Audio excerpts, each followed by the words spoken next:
काँग्रेस शेतकऱ्यांबद्दल मोठमोठ्या बाता मारते, पण प्रत्यक्षात त्यांच्यासाठी या पक्षाने काहीही केलेलं नाही आणि तसेच ते दुसऱ्यांना शेतकऱ्यांच्या हिताचे निर्णय घेऊ देत नाही, तशी टीका पंतप्रधान नरेंद्र मोदी यांनी मंगळवारी केली।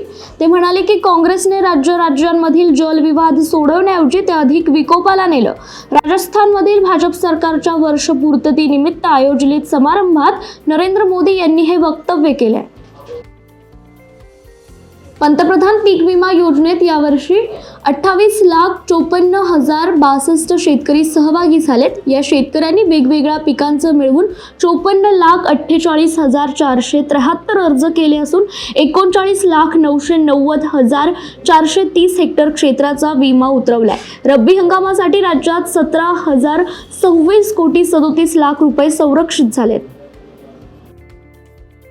भंडारा जिल्हा मार्केटिंग फेडरेशनच्या अखत्यारीत शासकीय आधारभूत खरेदी केंद्राचा 15 नोव्हेंबर रोजी प्रारंभ झाला।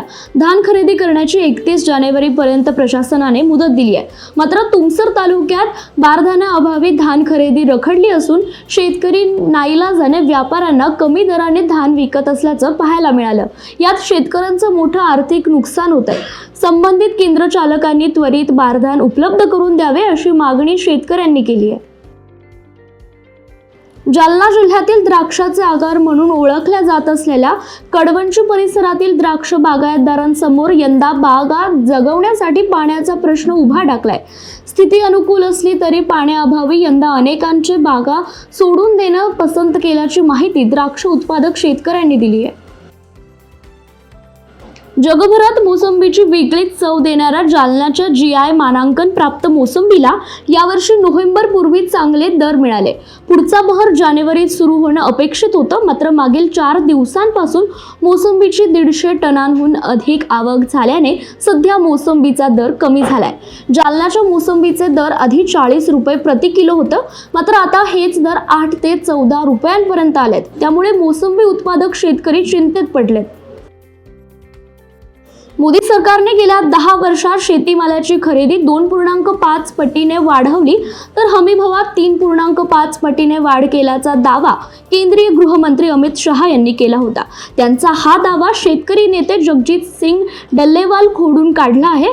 तसेच त्यांनी शहा यांना इशारा देखील दिलाय। देताना हमीभावावरून चुकीची माहिती पसरवू नका असा सल्ला डल्लेवाल यांनी दिलाय। जालन्याच्या जाफराबाद तालुक्यातील सातेफळ, शिराला, पोखरी, डेळेगव्हाण, गाडेगव्हाण गावासह आजूबाजूच्या परिसरात शाळू ज्वारीचं पीक चांगलंच बहरलंय।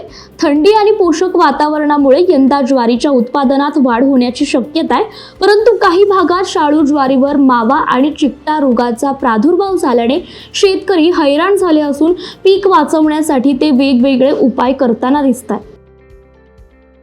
कृषी पदवी अभ्यासक्रमात पशुसंवर्धन व दुग्धशास्त्र विषय पूर्वीप्रमाणे कायम ठेवण्याचं आश्वासन दिल्यामुळे 4ही कृषी विद्यापीठातील या विषयाच्या विद्यार्थ्यांचे राहुरी येथील प्रस्तावित आंदोलन तूर्त स्थगिती करण्यात आले, अशी माहिती डॉक्टर श्रीकांत शिंदे यांनी दिली आहे।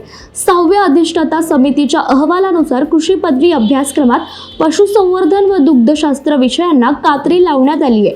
त्याबद्दल या विषयाच्या विद्यार्थ्यांनी नाराजी व्यक्त करत आंदोलनाची तयारी केली होती।